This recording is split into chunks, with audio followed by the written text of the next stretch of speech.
Hello everyone, आप लोगों का स्वागत है टीचिंग दर्पण पर। आप सब कैसे हैं फ्रेंड? आप सबकी तैयारी कैसे चल रही है? उम्मीद करते हैं आप सबकी तैयारी जो है बहुत ही अच्छी चल रही होगी। इसमें कंप्लीट किया जा रहा था एनसीईआरटी सार संग्रह, जो कि वन लाइनर फॉर्म में है। ये सभी एग्ज़ाम के लिए बहुत ही इंपॉर्टेंट बुक होती है। आप किसी भी एग्ज़ाम की प्रिपरेशन कर रहे हो, सभी के लिए महत्वपूर्ण बुक होती है एनसीईआरटी सार संग्रह की। इसमें जो है आपको 6 to 12 तक के एनसीईआरटी जो है कवर किया गया है, वो भी वन लाइनर फॉर्म में। बहुत ही इंपॉर्टेंट बुक है। आप किसी भी एग्ज़ाम की प्रिपरेशन कर रहे हो, इसमें आपको सब्जेक्ट जो है इकोनॉमिक जो है कंप्लीट कराया जा रहा है, अर्थव्यवस्था, जिसमें कि सभी परीक्षाओं के लिए अति महत्वपूर्ण बुक है। और एनसीईआरटी सार संग्रह जो है वन लाइनर फॉर्म में एक क्वेश्चन आंसर आपको दिया गया है। इससे बाहर कुछ भी नहीं, अर्थात एग्ज़ाम में जो है जो क्वेश्चन बनेंगे इसी बुक से जो है बनेंगे। तो बहुत ही इंपॉर्टेंट बुक है। इसमें आपको जो है पार्ट 2 जो है कंप्लीट कराया जाएगा। इसके पहले जो है एक पार्ट कंप्लीट कराया जा चुका है। यदि आप देखे ना हो तो यूट्यूब पे सर्च कीजिएगा टीचिंग दर्पण, आपको मिल जाएगा, वहाँ से आप लोग वाचिंग कर सकते हैं। और सेशन को जो है लाइक कीजिएगा, चैनल पर नए हो सब्सक्राइब कर लीजिएगा टीचिंग दर्पण को, ताकि आपको नए नए वीडियो का नोटिफिकेशन मिलता रहे। कोई ग्रुप हो तो उसमें ज़रूर वीडियो को सेंड कर दीजिएगा, ताकि और लोग जो है जुड़ सकें, उनको भी फ़ायदा मिल सके। तो चलिए फ्रेंड, सेशन को करते हैं स्टार्ट। सेशन स्टार्ट करने से पहले हरिवंश राय बच्चन जी की ये बातें याद रखिएगा। कोशिश करने वालों की हार नहीं होती, कोशिश करने वालों की हार नहीं होती, लहरों से डरकर नौका पार नहीं होती। नन्ही चींटी जब दाना लेकर चलती है, चढ़ती दीवारों पर 100 बार फिसलती है। मन का विश्वास रगों में साहस भरता है, चढ़कर गिरना गिरकर चढ़ना ना अखरता है। आखिर उसकी मेहनत बेकार नहीं होती, कोशिश करने वालों की हार नहीं होती। डुबकियाँ सिंधु में गोताखोर लगाता है, जा जाकर खाली हाथ लौट आता है। मिलते नहीं सहज ही मोती गहरे पानी में, बढ़ता दुगना उत्साह इसी हैरानी में। मुट्ठी उसकी खाली हर बार नहीं होती, कोशिश करने वालों की हार नहीं होती। असफलता एक चुनौती है, इसे स्वीकार करो, क्या कमी रह गई देखो और सुधार करो। जब तक न सफल हो नींद चैन से त्यागो तुम, संघर्ष का मैदान छोड़कर मत भागो तुम।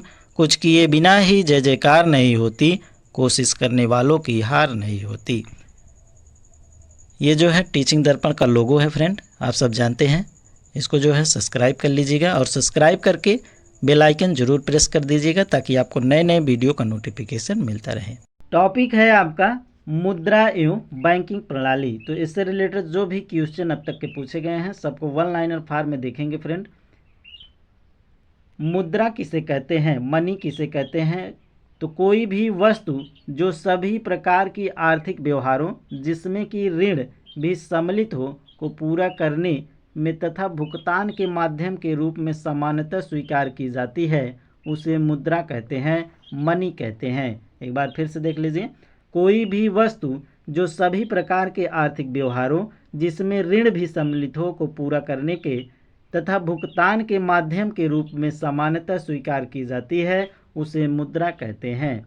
आगे क्वेश्चन है अगला कि भारत में सर्वप्रथम कागजी मुद्रा पेपर मनी की शुरुआत जो है किस वर्ष की गई थी? तो वर्ष 1862 में की गई थी। भारत में सर्वप्रथम कागजी मुद्रा की शुरुआत किस वर्ष की गई थी? तो 1862 में की गई थी। किस प्रकार की मुद्रा में बाह्य मूल्य के साथ साथ आंतरिक मूल्य भी निहित होता है? तो धातु मुद्रा में निहित होता है। किस प्रकार की मुद्रा में बाह्य मूल्य के साथ साथ आंतरिक मूल्य भी निहित होता है? तो धातु मुद्रा में निहित होता है। विदेशी मुद्रा जिसमें त्वरित प्रवास की प्रवृत्ति होती है, क्या कहलाती है? तो उसे गर्म मुद्रा, हॉट मनी कहते हैं। विदेशी मुद्रा जिसमें त्वरित प्रवास की प्रवृत्ति होती है, क्या कहलाती है? तो गर्म मुद्रा, हॉट मनी कहलाती है। स्मार्ट मनी या प्लास्टिक मनी, स्मार्ट मनी या प्लास्टिक मनी शब्द का प्रयोग किसके लिए किया जाता है? तो क्रेडिट डेबिट कार्ड के लिए किया जाता है। Bitcoin crypto currency, bitcoin crypto currency का प्रचलन किसने किया था? तो सतोशी नकामोतो ने किया था। बिटकॉइन क्रिप्टो करेंसी का प्रचलन किसने किया था? सातोशी नाकामोतो ने किया था। ये पॉइंट ध्यान रखिएगा। केंद्रीय बजट 2022-23 में डिजिटल संपत्ति क्रिप्टो करेंसी के हस्तांतरण से होने वाली आय पर कितने प्रतिशत कर का प्रावधान किया गया है? तो 30% कर पर प्रावधान किया गया है। भारतीय रुपया वर्ष 1957 तक 16 आनों में विभाजित था और इसके पश्चात दाशमिक मुद्रा प्रणाली डेसिमल करेंसी सिस्टम अपनाई गई और 1 रुपया को 100 समान पैसों में बांटा गया। आरबीआई द्वारा जारी नोटों में कुल 17 भाषाओं का प्रयोग होता है। एक बार फिर से देख लीजिए। भारतीय रुपया वर्ष 1957 तक 16 आनों में विभाजित था और इसके पश्चात दाशमिक मुद्रा प्रणाली अपनाई गई और 1 रुपये को 100 समान पैसों में बांटा गया। आरबीआई द्वारा जारी नोटों में कुल 17 भाषाओं का प्रयोग होता है। वह मुद्रा जिसका वास्तविक एवं अंकित मूल्य बराबर हो उसे क्या कहते हैं? तो उसे प्रमाणिक मुद्रा स्टैंडर्ड मनी कहते हैं। ये पॉइंट ध्यान रखिएगा। वह मुद्रा जिसका वास्तविक एवं अंकित मूल्य जो है बराबर हो उसे क्या कहते हैं? तो उसे प्रमाणिक मुद्रा स्टैंडर्ड मनी कहते हैं। विशेष आहरण अधिकार स्पेशल ड्राविंग राइट्स जिसे एसडीआर कहते हैं का उदाहरण क्या है? तो कृत्रिम मुद्रा है, आर्टिफिशियल मनी है। आगे है आपका मुद्रा पूर्ति की माप, मेजरमेंट ऑफ मनी सप्लाई। तो यम वन बराबर होता है लोगों के पास मुद्रा व सिक्के प्लस बैंकों के पास नगद जमा और प्लस रिजर्व बैंक के पास अन्य जमाएं संकीर्ण होता है। तो ये आप लोग जान लीजिएगा कि यम1 मतलब क्या होता है। तो लोगों के पास जो है मुद्रा व सिक्के होते हैं प्लस बैंकों के पास नगद जमा और प्लस रिजर्व बैंक के पास अन्य जमाएं संकीर्ण मुद्रा होती है। और यम2 का मतलब होता है यम1 प्लस मतलब ये पूरा जो है उसके बाद डाकघरों की मांग जमा होता है। और यम3 का मतलब होता है यम1 प्लस बैंकों के पास सावधि जमाएं तथा अथवा जो है समय जमाएं। यम3 का मतलब होता है, यम4 का मतलब होता है यम3 मतलब ये पूरा होता है उसके बाद डाकघरों में कुल जमा मांग एवं सावधि जमा। तो ये पॉइंट आप लोग ध्यान रखिएगा। आगे है तरलता की दृष्टि से क्रम आपसे पूछा है। तो पहले यम1 उससे बाद यम2 उसके बाद यम3 उसके बाद यम4 होता है। ये पॉइंट भी ध्यान रखिएगा आप लोग। अगला क्वेश्चन है आपसे कि किस प्रकार की मुद्रा का दुर्लभ मुद्रा हार्ड करेंसी से तात्पर्य है? तो जिस मुद्रा की विश्व बाजार में आपूर्ति अपेक्षा मांग अधिक हो। किस प्रकार की मुद्रा का दुर्लभ मुद्रा से तात्पर्य है? तो जिस मुद्रा की विश्व बाजार में आपूर्ति की अपेक्षा मांग अधिक हो। भारत में मुद्रा गुणक मनी मल्टीप्लायर को किस रूप में परिभाषित किया जाता है? तो आरक्षित मुद्रा के रूप में परिभाषित किया जाता है। Postal order, demand draft cheque तथा पत्र किसके उदाहरण हैं? तो ऐच्छिक मुद्रा ऑप्शनल मनी के विनिमय के उदाहरण है। भारत में सिक्कों की ढलाई किन स्थानों पर की जाती है? तो मुंबई में की जाती है, कोलकाता में की जाती है, हैदराबाद में किया जाता है तथा नोएडा में भी किया जाता है। तो भारत में सिक्कों की ढलाई किन स्थानों पर की जाती है? मुंबई, कोलकाता, हैदराबाद तथा नोएडा में किया जाता है। आगे है 1 रुपये का नोट वित्त मंत्रालय द्वारा जारी किया जाता है जिस पर वित्त सचिव के हस्ताक्षर होते हैं, जबकि अन्य करेंसी नोट आरबीआई द्वारा जारी किए जाते हैं जिन पर रिजर्व बैंक के गवर्नर के हस्ताक्षर होते हैं। मोस्ट इम्पॉर्टेंट ये पॉइंट है, आप लोग एक बार फिर से देख लीजिए। तो 1 रुपये का नोट वित्त मंत्रालय द्वारा जारी किया जाता है जिस पर वित्त सचिव के हस्ताक्षर होते हैं, जबकि अन्य करेंसी नोट आरबीआई द्वारा जारी किया जाता है जिन पर रिजर्व बैंक के गवर्नर के हस्ताक्षर होते हैं। आगे है आपका मुद्रा के अस्थैतिक, स्टैटिक और गत्यात्मक डायनेमिक कार्यों का विभाजन किसने किया था? तो पॉल एंजिग ने किया था। भारत में मुद्रा एवं साख का नियंत्रण किसके द्वारा किया जाता है? तो भारतीय रिजर्व बैंक के द्वारा किया जाता है। भारत में मुद्रा एवं साख का नियंत्रण किसके द्वारा किया जाता है? तो भारतीय रिजर्व बैंक के द्वारा किया जाता है। भारतीय रिजर्व बैंक ने अपनी पहली डिजिटल करेंसी ई रूपी कब जारी की? तो 1 नवंबर 2022 को जारी की थी। नॉन फंजिबल टोकन NFT से क्या तात्पर्य है? तो ब्लॉकचेन प्रौद्योगिकी पर आधारित एक डिजिटल परिसंपत्ति है। नॉन फंजिबल टोकन से क्या तात्पर्य है? तो ब्लॉकचेन प्रौद्योगिकी पर आधारित एक डिजिटल परिसंपत्ति है। सर्वप्रथम आधुनिक बैंकिंग का विकास किस देश में हुआ है? तो नीदरलैंड्स में हुआ है, जो कि वर्ष 1609 में हुआ था। भारतीय रिजर्व बैंक RBI की स्थापना किस वर्ष की गई? तो 1935 में की गई थी। और इसका राष्ट्रीयकरण कब किया गया था? तो 1949 में। ये पॉइंट आप लोग ध्यान रखिएगा। भारत में केंद्रीय बैंक की स्थापना का प्रथम प्रयास किस आयोग ने किया था? तो चैम्बरलिन आयोग द्वारा किया गया था। कब? 1914 में। इंपीरियल बैंक ऑफ इंडिया की स्थापना किस वर्ष की गई थी? तो वर्ष 1921 में की गई थी। भारत में विदेशी विनिमय संचय का रख रखाव किसके द्वारा किया जाता है? तो भारतीय रिजर्व बैंक के द्वारा किया जाता है। भारतीय रिजर्व बैंक को कितने मूल्य तक के करेंसी नोट छापने का अधिकार प्राप्त है? तो 10,000 तक छापने का अधिकार प्राप्त है। भारतीय रिजर्व बैंक को कितने मूल्य तक के करेंसी नोट छापने का अधिकार प्राप्त है? तो 10,000 तक छापने का जो है अधिकार प्राप्त है। देश की सरकार एवं केंद्रीय बैंक द्वारा जारी नोट व सिक्कों कौन सी मुद्रा होती है? तो वैध मुद्रा होती है। लीगल टेंडर होता है। देश की सरकारी एवं केंद्रीय बैंक द्वारा जारी नोट व सिक्के कौन सी मुद्रा होती है? तो वैध मुद्रा होती है। ये सभी पॉइंट आप लोग ध्यान रखिएगा, मोस्ट इम्पॉर्टेंट था। आगे है आपका भारतीय रिजर्व बैंक RBI के प्रथम गवर्नर सर ऑसबोर्न स्मिथ थे और तथा वर्तमान में इसके गवर्नर शक्तिकांत दास, जो कि 25वें हैं। तो ये पॉइंट आप लोग ध्यान रखिएगा, 2024 के अनुसार है ये। अगला क्वेश्चन है, विश्व के किस बैंक को केंद्रीय बैंकों की मां, मदर ऑफ सेंट्रल बैंक्स की संज्ञा दी गई है? तो बैंक ऑफ इंग्लैंड को दी गई है। भारत में मुद्रा संबंधी नोटों का निर्गमन प्रणाली किस पर आधारित है? तो न्यूनतम आरक्षित प्रणाली पर आधारित है।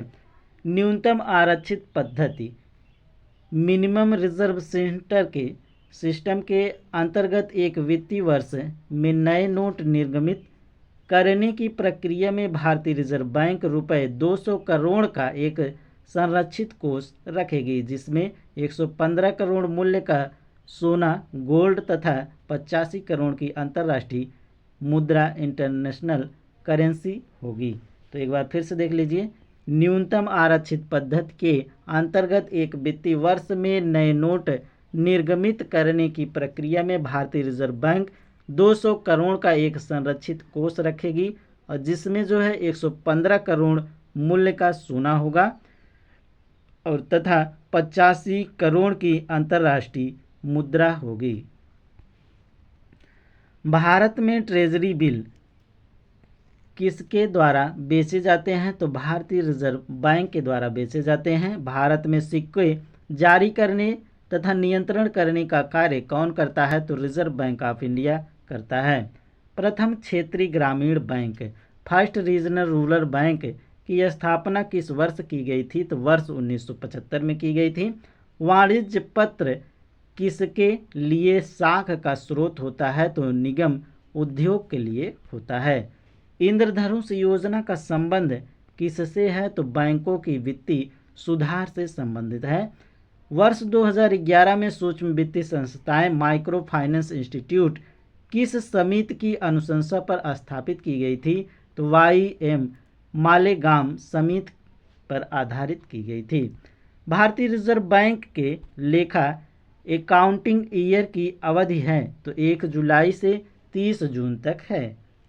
RBI ने अपने लेखांकन वर्ष को जुलाई जून से परिवर्तित कर अप्रैल मार्च करने का निर्णय किया है और इसके अंतर्गत आगामी लेखा वर्ष जुलाई 2020 से 31 मार्च 2021 तक 9 महीनों की अवधि का रहा है और इसके पश्चात सभी लेखा वर्ष 1 अप्रैल से 31 मार्च तक होते हैं। फिर से देख लीजिए एक बार।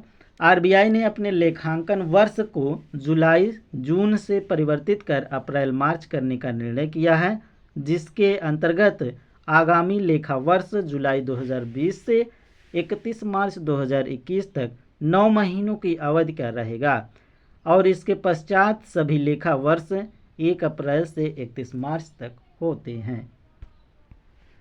आगे है आपका, भारत में बैंकों द्वारा प्राथमिक क्षेत्र ऋणदान से क्या तात्पर्य है? तो कृषि, लघु एवं छोटे उद्यम तथा दुर्लभ वर्गों को ऋण देने से इसका तात्पर्य है।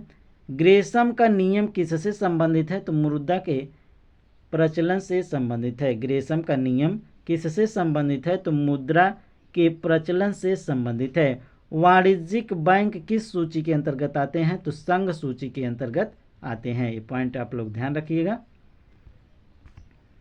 आगे है आपका, भारत रुपया, जो कि भारतीय रुपया विश्व की 5वीं ऐसी मुद्रा है जिसका अपना प्रतीक सिंबल है और इसका चिन्ह इससे डिनोट किया जाता है, जो कि डी उदय कुमार द्वारा डिजाइन किया गया था। तो ये पॉइंट आप लोग ध्यान रखिएगा कि ये रुपया का जो चिन्ह है ये किसने डिजाइन किया था?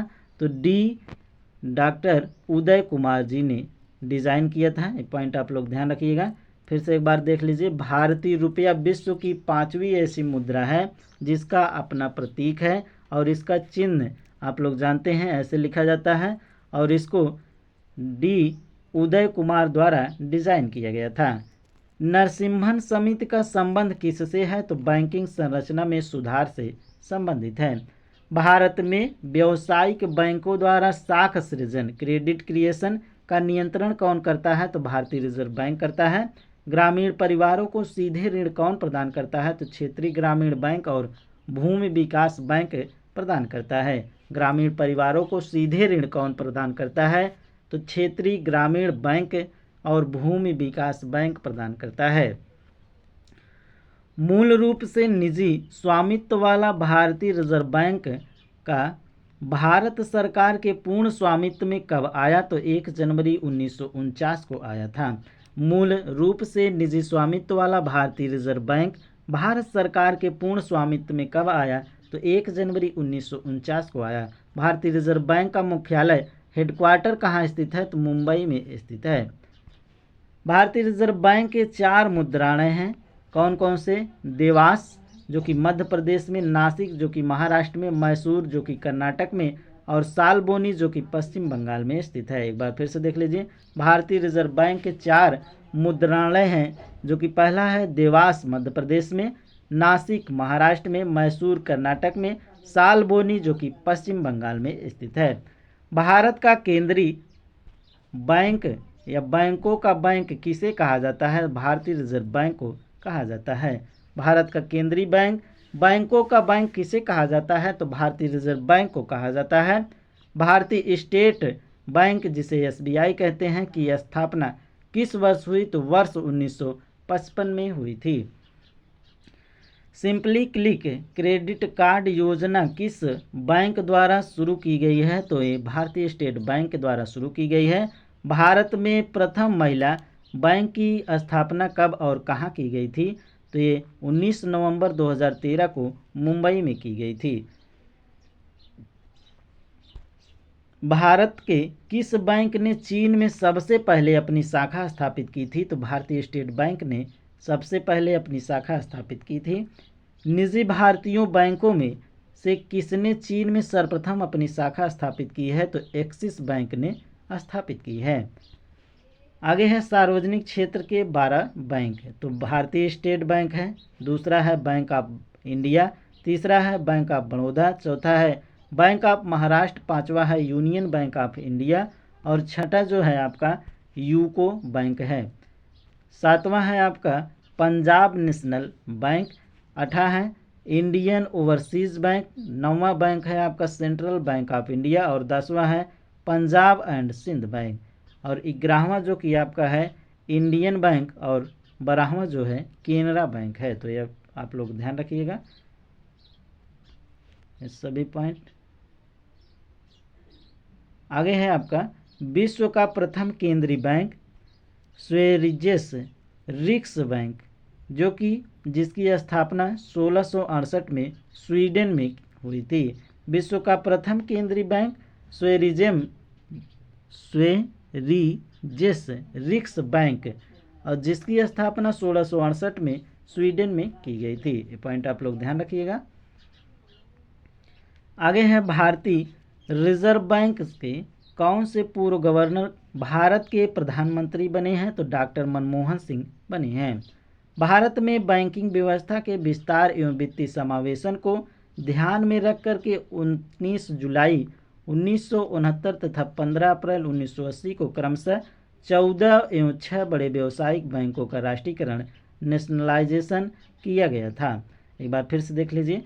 भारत में बैंकिंग व्यवस्था के विस्तार एवं वित्तीय समावेशन को ध्यान में रख करके 19 जुलाई 1969 तथा 15 अप्रैल 1980 को क्रमशः 14 एवं 6 बड़े व्यावसायिक बैंकों का राष्ट्रीयकरण किया गया था। आगे हैं, किसानों तक आसानी से पहुंच के लिए किस बैंक ने किसान क्लब स्थापित किए हैं? तो भारतीय स्टेट बैंक ने किए हैं। भारत में पहला इस्लामिक बैंक कहाँ स्थापित किया गया है? तो कोच्चि केरल में स्थापित किया गया है। लघु उद्योग स्मॉल स्केल इंडस्ट्रीज के क्षेत्र में कौन सा बैंक कार्य करता है? तो भारतीय लघु उद्योग बैंक कार्य करता है, जिसे सिडबी कहते हैं। प्रथम बैंक क्रेडिट कार्ड कब और किस देश द्वारा निर्गत किया गया था? तो बैंक ऑफ अमेरिका द्वारा किया गया था वर्ष 1959 में। क्षेत्रीय ग्रामीण बैंक रीजनल रूरल बैंक की स्थापना कब हुई? तो 2 अक्टूबर 1975 को हुई थी। फिनेजी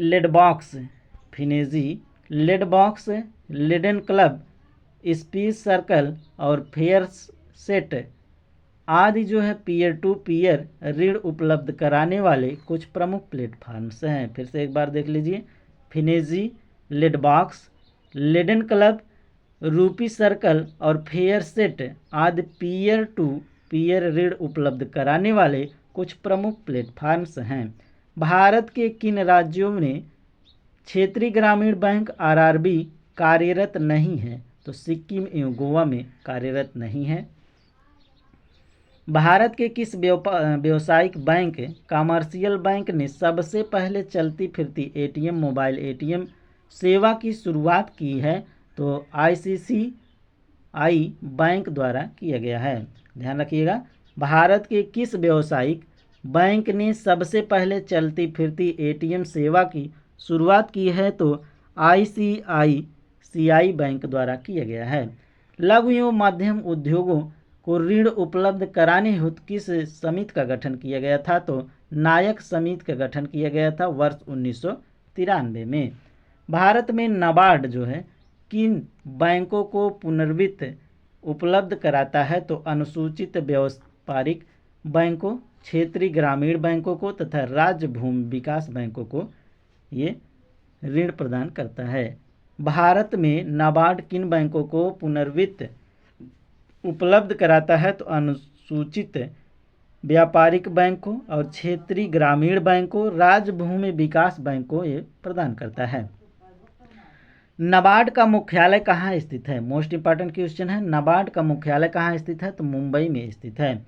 बैंकों की पूंजी पर्याप्तता के मापन के लिए किस अंतर्राष्ट्रीय मापक इंटरनेशनल स्टैंडर्ड का प्रयोग किया जाता है? तो बेसल मापन का प्रयोग किया जाता है। बैंकों का पूंजी पर्याप्तता कैपिटल एडिक्वेंसी के मापन के लिए किस अंतर्राष्ट्रीय मापन इंटरनेशनल स्टैंडर्ड का प्रयोग किया जाता है? तो बेसल मानक का प्रयोग किया जाता है। वर्ष 1995 से 96 में स्थापित ग्रामीण अवस्थापना विकास कोष रूरल इंफ्रास्ट्रक्चर डेवलपमेंट फंड का लेखा जोखा कौन कर रखता है? तो राष्ट्रीय कृषि एवं ग्रामीण विकास बैंक रखता है। एक बार फिर से देख लीजिए। वर्ष 1995-96 में स्थापित ग्रामीण अवस्थापना विकास कोष का लेखा जोखा कौन रखता है? तो राष्ट्रीय कृषि एवं ग्रामीण विकास बैंक रखता है। फ्रेंड, अब तक वीडियो को लाइक ना किए हो तो एक लाइक ज़रूर कीजिए और चैनल पर नए हो सब्सक्राइब कर लीजिएगा टीचिंग दर्पण को, ताकि आपको नए नए वीडियो का नोटिफिकेशन मिलता रहे। और इसका जो है PDF आपको टेलीग्राम टीचिंग दर्पण ज्वाइन कर लीजिएगा, उसमें पड़ जाएगी, आप लोग डाउनलोड कर लीजिएगा। एक कमेंट ज़रूर कीजिएगा कमेंट बॉक्स में आपको वीडियो कैसा लगा। और सभी जो है सब्जेक्ट इसी चैनल पर कराया जाएगा, तो टीचिंग दर्पण को आप लोग सब्सक्राइब करके बेल आइकन ज़रूर प्रेस कर लीजिएगा ताकि आपको नए नए वीडियो का नोटिफिकेशन मिलता रहे। नेक्स्ट क्वेश्चन है आपका, स्वाभिमान कार्यक्रम का प्रमुख उद्देश्य क्या है? तो ग्रामीण निर्धनों के घरों तक बैंकों को पहुंचना है। किस समिति की अनुशंसा पर भारत में जोखिम पर संपत्तियों का 9% न्यूनतम पूंजी पर्याप्तता मिनिमम कैपिटल एक्यूरेंसी का प्रावधान किया गया है? तो नरसिम्हन समिति के द्वारा किया गया है। मोस्ट इंपॉर्टेंट क्वेश्चन है। सहकारी साख समितियों कोऑपरेटिव क्रेडिट सोसाइटीज का ढांचा कैसे है? तो त्रिस्तरीय है। ध्यान रखिएगा, सहकारी साख समितियों का ढांचा कैसा है? तो त्रिस्तरीय है। गैर निष्पादक परिसंपत्ति नॉन परफॉर्मिंग एसेट जिसे NPA से संबंधित विवादों के निस्तारण के उद्देश्य से वर्ष 1993 में किस न्यायिक संस्था की स्थापना की गई थी? तो ऋण वसूली प्राधिकरण की स्थापना की गई थी। कर्ज को लौटाने में समर्थ होने के बावजूद जानबूझकर कर्ज न लौटाने वाले ऋण को किस नाम से जाना जाता है? तो इरादतन चूककर्ता के नाम से जाना जाता है। आगे है आपका, केरल देश का प्रथम राज्य है। केरल देश का प्रथम राज्य है, जबकि तमिलनाडु का मंगलम देश का प्रथम गांव है जहां प्रत्येक परिवार को कम से कम एक बैंक खाता सुनिश्चित कराया गया है। एक बार फिर से देख लीजिए, केरल देश का प्रथम राज्य है, जबकि तमिलनाडु का मंगलम देश का प्रथम गांव है जहां प्रत्येक परिवार को कम से कम एक बैंक खाता सुनिश्चित कराया गया है। भारतीय रिजर्व बैंक किन परिसंपत्तियों के बदले में मुद्रा निर्गमन करता है? तो ये स्वर्ण, विदेशी प्रतिभूति तथा भारत सरकार की प्रतिभूति के बदले करता है। वर्ष 1920 में प्रथम भूमि विकास लैंड डेवलपमेंट बैंक की स्थापना कहाँ की गई थी? तो झाग पंजाब में की गई थी। बैंकों की जमा राशि बढ़ाने पर मुद्रा आपूर्ति मनी सप्लाई पर क्या प्रभाव पड़ता है? तो मुद्रा आपूर्ति जो है बढ़ जाती है। बैंकों की जमा राशियाँ बढ़ाने पर मुद्रा आपूर्ति पर क्या प्रभाव पड़ता है? तो मुद्रा आपूर्ति जो है बढ़ जाती है। भारतीय स्टेट बैंक की स्थापना किस समिति की संस्तुति पर हुई थी? तो AD गोरा वाला समिति पर हुई थी वर्ष 1952 में। केंद्रीय बैंक का सर्वाधिक महत्वपूर्ण कार्य कौन सा है? तो ये दो है, देश में पत्र मुद्रा पेपर करेंसी का निर्गमन करता है। केंद्रीय बैंक का सर्वाधिक महत्वपूर्ण कार्य जो है कौन सा है? तो देश में पत्र मुद्रा का निर्गमन करना होता है। असंगठित क्षेत्र की आश्रितता को कम करने के लिए नाबार्ड द्वारा कौन सा कार्यक्रम चलाया गया है? तो स्वयं सहायता समूह जो है चलाया गया है।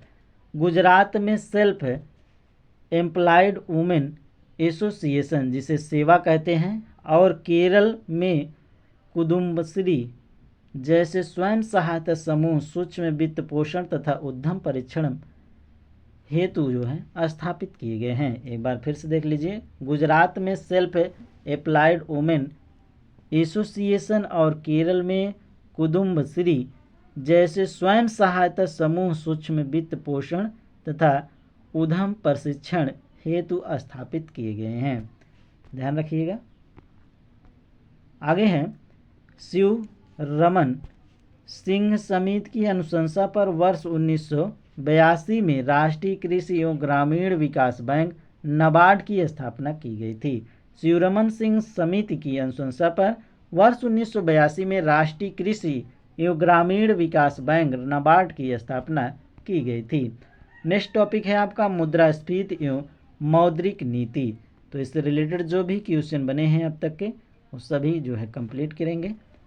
वह स्थिति जब निश्चित समयावधि में अधिकांश वस्तुओं एवं सेवाओं के मूल्यों में सामान्य स्तर से अधिक वृद्धि होने लगती है तो उसे मुद्रास्फीति इन्फ्लेशन कहते हैं। ये पॉइंट आप लोग ध्यान रखिएगा। मुद्रास्फीति किसे कहते हैं? तो एक बार फिर से देख लीजिए, वह स्थिति जब निश्चित समयावधि में अधिकांश वस्तुओं एवं सेवाओं के मूल्यों में सामान्य स्तर से अधिक वृद्धि होने लगती है तो उसे मुद्रास्फीति कहते हैं। वस्तु की मांग बढ़ती है प्लस वस्तु की आपूर्ति जो है घट जाती है तो बराबर होता है वस्तु की कीमत। तो वस्तु की कीमत जो है बढ़ जाती है, इसी को कहते हैं मुद्रास्फीति। ये पॉइंट आप लोग ध्यान रखिएगा। नेक्स्ट क्वेश्चन है आपका, भारत में मुद्रास्फीति दर की माप किस आधार पर की जाती है? तो उपभोक्ता मूल्य सूचकांक, थोक मूल्य सूचकांक तथा श्रमिक के जीवन निर्वाह सूचकांक के आधार पर की जाती है। औद्योगिक कर्मकारों के लिए उपभोक्ता कीमत सूचकांक कौन जारी करता है? तो श्रम ब्यूरो जारी करता है। पॉइंट ध्यान रखिएगा। औद्योगिक उत्पादन सूचकांक इंडस्ट्रियल प्रोडक्शन इंडेक्स का आधार वर्ष क्या है? तो वर्ष 2011 से 12 है। मुद्रास्फीति के कारण अर्थव्यवस्था में क्या परिवर्तन आते हैं? तो वस्तुओं के मूल्य में वृद्धि होती है और तथा मुद्रा के मूल्य में कमी आ जाती है। मुद्रास्फीति का क्या कारण जो है अर्थव्यवस्था पर पड़ता है? तो इसमें जो है वस्तुओं के जो है मूल्य में वृद्धि हो जाती है तथा मुद्रा के मूल्य में कमी आ जाती है। फिलिप्स वक्र क्या दर्शाता है? तो मुद्रास्फीति और बेरोजगारी दर के मध्य संबंध को स्थापित करता है। अप्रैल 2014 से अब पहले थोक मूल्य सूचकांक जिसे WPI कहते हैं, भारतीय रिजर्व बैंक द्वारा भारतीय मौद्रिक नीतियों का निर्धारण मानक था। उर्जित पटेल समिति की सिफारिशों के पश्चात इसे बदलकर उपभोक्ता मूल्य सूचकांक जिसे CPI कर दिया गया। एक बार फिर से देख लीजिए, अप्रैल 2014 से पहले थोक मूल्य सूचकांक भारतीय रिजर्व बैंक द्वारा भारतीय मौद्रिक नीतियों का निर्धारण मानक था। उर्जित पटेल समिति की सिफारिशों के पश्चात इसे बदलकर उपभोक्ता मूल्य सूचकांक कर दिया गया है। वाणिज्य बैंक कमर्शियल बैंक सरकार को किस माध्यम से उधार देता है? तो संविधिक तरलता अनुपात के माध्यम से उधार देता है। भारत में व्यापारिक बैंकों की देनदारियों में सबसे महत्वपूर्ण अंश किसका है? तो सावधि जमाए का है। आगे है आपका प्रमुख समूह दिया गया है, वस्तुओं की संख्या और भारांश दिया गया है, जो कि 2004 से 5 में, 2011-12 में और 2004-5 में, 2011-12 में भारांश जो है दिए गए हैं। प्राथमिक वस्तुएं इसमें जो है 102 और 2011-12 में जो है 117 हो गया था। भारांश इसका 20.12% और इसमें 2011 में जो है इसका भारांश 22.62 हो गया था। ईंधन एवं ऊर्जा जो है 19 हो गया था और 2012 में 16 और इसका भारांश 2004-5 में जो है 14.91 और 2011-12 में 13.15 हो गया। विनिर्मित उत्पाद 555 जो कि 2011-12 में 564 हो गया और ये जो है इसका भारांश 64.97 जो है ये 2004-5 में और 2011-12 में जो है 64.23 हो गया था। कुल वस्तुएं की बात किया जाए तो कुल वस्तुएं 676 थी, जिसमें 2012 में जो है 697 हो गई थी और कुल भारांश 2004-5 में 100 हो गया था और कुल भारांश 2012-11 में जो है ये 100 हो गया था। इस पॉइंट को ध्यान रखिएगा।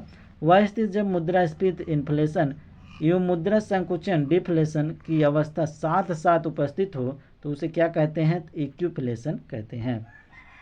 क्या कहते हैं? इक्यूफ्लेशन कहते हैं। नेक्स्ट क्वेश्चन है, मुद्रास्फीति एवं मंदी की एक साथ उपस्थित क्या दर्शाती है? तो गतिहीन स्फीति को दर्शाती है। ऋण की सीमाओं में परिवर्तन करना शाख नियंत्रण की किस रीति के प्रयोग द्वारा संभव है? तो गुणात्मक शाख नियंत्रण के द्वारा संभव है। अपस्फीति के कारण बाजार पर क्या प्रभाव पड़ता है? तो वस्तुओं एवं सेवाओं के सामान्य कीमत स्तर में सतत गिरावट हो जाती है। भारत सरकार द्वारा प्रत्येक 5 वर्ष में एक बार मुद्रास्फीति लक्ष्य निर्धारित करने का प्रावधान किया गया है और इस लक्ष्य के तहत 5 अगस्त 2016 से 31 मार्च 2021 तक की अवधि के लिए 4% उपभोक्ता मूल्य सूचकांक निर्धारित किया गया है, जिसमें ±2% का अर्थात अधिकतम 6% का, न्यूनतम जो है 2% का उतार चढ़ाव हो सकता है। मुद्रास्फीति के इस लक्ष्य को भारतीय रिजर्व बैंक अधिनियम 1934 के अंतर्गत 1 अप्रैल 2021 से लेकर के 31 मार्च 2026 तक की अवधि के लिए पिछले 5 वर्षों के समान स्तर पर रखा गया है। एक बार फिर से देख लीजिए, भारत सरकार द्वारा प्रत्येक 5 वर्ष में एक बार मुद्रास्फीति लक्ष्य निर्धारित करने का प्रावधान किया गया है और इस लक्ष्य के तहत 5 अगस्त 2016 से 31 मार्च 2021 तक की अवधि के लिए 4% उपभोक्ता मूल्य सूचकांक निर्धारित किया गया है, जिसमें प्लस माइनस 2% का अर्थात अधिकतम जो है 6% और न्यूनतम जो है 2% का उतार चढ़ाव हो सकता है। मुद्रास्फीति के इस लक्ष्य को भारतीय रिजर्व बैंक अधिनियम 1934 के अंतर्गत 1 अप्रैल 2021 से 31 मार्च 2026 तक की अवधि के लिए पिछले 5 वर्षों के समान स्तर पर रखा गया है। आगे है, अस्थायी मुद्रास्फीति की गणना में शामिल नहीं किया जा सकता है तो खाद्य पदार्थ तथा ईंधन घटकों को शामिल नहीं किया जाता है। मौद्रिक नीतियों की समीक्षा कितने अंतराल पर की जाती है तो प्रत्येक 2 माह के उपरांत की जाती है। नगद आरक्षित अनुपात कैश रिजर्व रेशियो का खुला बाजार कार्रवाई ओपन मार्केट ऑपरेशन साधन है तो मौद्रिक नीति का साधन है। मौद्रिक नीति का निर्माण जो है भारत में किसके द्वारा किया जाता है? भारतीय रिजर्व बैंक आरबीआई द्वारा किया जाता है। रेपो दर का नियमन कौन करता है तो भारतीय रिजर्व बैंक करता है। भारतीय रिजर्व बैंक के पास विभिन्न व्यावसायिक बैंकों की कुल जमा एवं आरक्षित राशि का निर्धारित भाग क्या कहलाता है तो नगद आरक्षित अनुपात कहलाता है।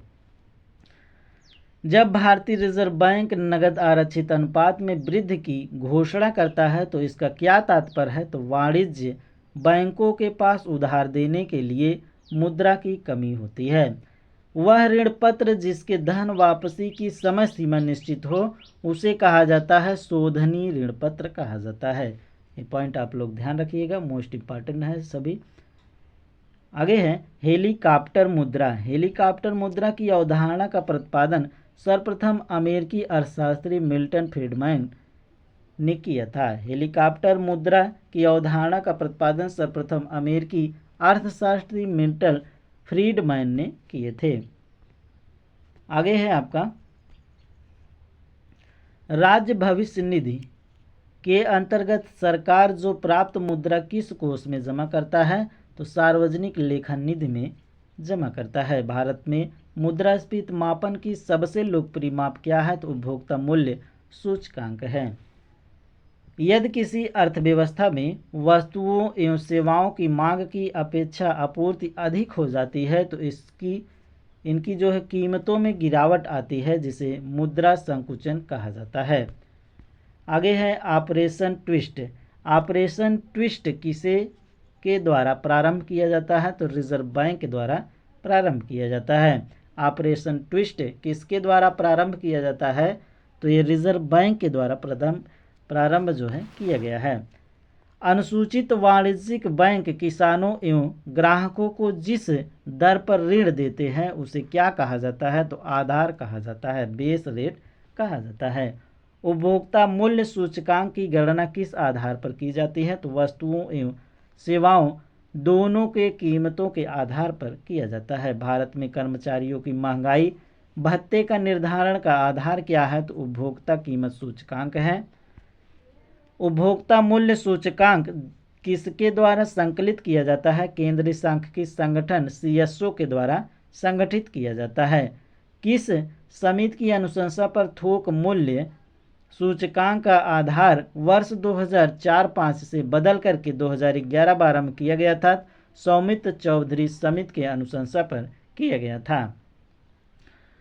वस्तुओं की थोक कीमत सूचकांक श्रेणी को संबोधित करने हेतु कार्यकारी समूह का अध्यक्ष किसे बनाया गया था तो अभिजीत सेन को बनाया गया था। विदेशी वाणिज्य उधारी को कौन विनियमित करता है तो भारतीय रिजर्व बैंक करता है। भारतीय रिजर्व बैंक द्वारा दर कम करने का परिणाम क्या होता है तो बाजार की तरलता बढ़ जाती है। ये पॉइंट आप लोग ध्यान रखिएगा। भारतीय रिजर्व बैंक ने आधार दर बेस रेट जो है आधारित ऋण प्रणाली को समाप्त कर वर्ष 2016 में सीमांत निधि लागत पर आधारित ऋण दर को लागू किया था। एक बार फिर से देख लीजिए, भारतीय रिजर्व बैंक ने आधार दर आधारित ऋण प्रणाली को समाप्त कर वर्ष 2016 में सीमांत निधि लागत पर आधारित ऋण दर को लागू किया था। आगे है आपका भारतीय रिजर्व बैंक के पास विभिन्न व्यावसायिक बैंकों की कुल जमा एवं आरक्षित राशि का निर्धारित भाग कहलाता है तो नगद आरक्षित अनुपात कहलाता है। आगे है आपका वह दर जिस पर बैंक रिजर्व बैंक को उधार देते हैं क्या कहलाती है तो रिवर्स रेपो दर के रूप में जानी जाती है। बैंकों को अपने रोकड़ शेष और कुल परिसंपत्ति के माध्यम एक निश्चित अनुपात रखना पड़ता है, उसे क्या कहते हैं तो सावधिक तरलता अनुपात कहते हैं। वित्त क्षेत्रक सुधार पर नरसिम्हन समिति ने क्या सुझाव दिया था, सावधिक तरलता अनुपात तथा नगद आरक्षित अनुपात कम करने का सुझाव दिया था। भारतीय रिजर्व बैंक द्वारा CRR में वृद्धि से क्या प्रभाव पड़ता है तो मौद्रिक तरलता की कमी आ जाती है। मौद्रिक नीति समिति मॉनेटरी पॉलिसी कमेटी का अध्यक्ष कौन होता है तो रिजर्व बैंक का गवर्नर होता है, ये पॉइंट ध्यान रखिएगा। मौद्रिक नीति समिति के 6 सदस्यों में से 3 सदस्य RBI प्रतिनिधि होते हैं और तथा अन्य 3 सदस्यों की नियुक्ति केंद्र सरकार द्वारा की जाती है। एक बार फिर से देख लीजिए, मौद्रिक नीति समिति के 6 सदस्यों में 3 सदस्य RBI के प्रतिनिधि होते हैं और तथा अन्य 3 सदस्यों की नियुक्ति केंद्र सरकार के द्वारा की जाती है। वे ऋण जिसके ब्याज की दर परिवर्तनशील होती है उन्हें क्या कहते हैं तो उन्हें फ्लोटिंग दर कहा जाता है। आगे है मुद्रा स्फीति एवं मुद्रा संकुचन के प्रभाव, यहाँ पर दिया गया है क्षेत्र प्रभाव। तो उत्पादक जो है मुद्रा स्फीति में लाभ होता है, मुद्रा संकुचन में हानि होता है। उपभोक्ता हानि होता है लेकिन इस मुद्रा संकुचन में लाभ होता है उपभोक्ता को। ऋणी जो होता है मुद्रा स्फीति में लाभ होता है, मुद्रा संकुचन में उसका हानि होता है। और ऋणदाता जो ऋण को देता है उसका जो है मुद्रा में ये हानि होता है, मुद्रा संकुचन में जो है लाभ होता है। निर्यात में इनकी कमी होती है लेकिन मुद्रा संकुचन में वृद्धि होती है। आयात में जो है इनमें कमी वृद्धि होती है लेकिन मुद्रा संकुचन में कमी आ जाती है। सार्वजनिक बजट में कमी होती है लेकिन मुद्रा संकुचन में जो है वृद्धि होती है। सार्वजनिक व्यय में वृद्धि होती है लेकिन मुद्रा संकुचन में कमी हो जाती है। स्थिर आय समूह में जो है हानि होती है लेकिन मुद्रा संकुचन में लाभ होती है। परिवर्तनशील आय समूह में लाभ होता है लेकिन मुद्रा संकुचन में हानि होती है। व्यापारिक वर्ग में मुद्रा स्फीति में लाभ होता है लेकिन मुद्रा संकुचन में हानि होती है। पेंशन भोगी वर्ग में मुद्रा स्फीति में हानि होती है लेकिन मुद्रा संकुचन में जो है इनको लाभ होता है। ये पॉइंट आप लोग ध्यान रखिएगा। आगे है आपका CCR तथा SLR को सम्मिलित रूप से आरक्षित अनुपात रिजर्व रेशियो अथवा RBI का नीतिगत अनुपात पॉलिसी रेशियो कहा जाता है। CCR तथा SLR को सम्मिलित रूप से आरक्षित अनुपात अथवा RBI का नीतिगत अनुपात कहा जाता है। ये पॉइंट ध्यान रखिएगा। नेक्स्ट क्वेश्चन है आपका, नेक्स्ट टॉपिक है आपका भारतीय वित्तीय बाजार, इंडियन फाइनेंशियल मार्केट। इसको नेक्स्ट वीडियो में देखेंगे। तब तक वीडियो को लाइक ना किए हो तो कर दीजिए, चैनल पर नए हो सब्सक्राइब कर लीजिएगा टीचिंग दर्पण को, ताकि आपको नए नए वीडियो का नोटिफिकेशन मिलता रहे। तो एक कमेंट बॉक्स में ज़रूर बताइएगा फ्रेंड आपको वीडियो कैसा लगा। तो चलिए फ्रेंड मिलते हैं नेक्स्ट वीडियो में, तब तक के लिए धन्यवाद।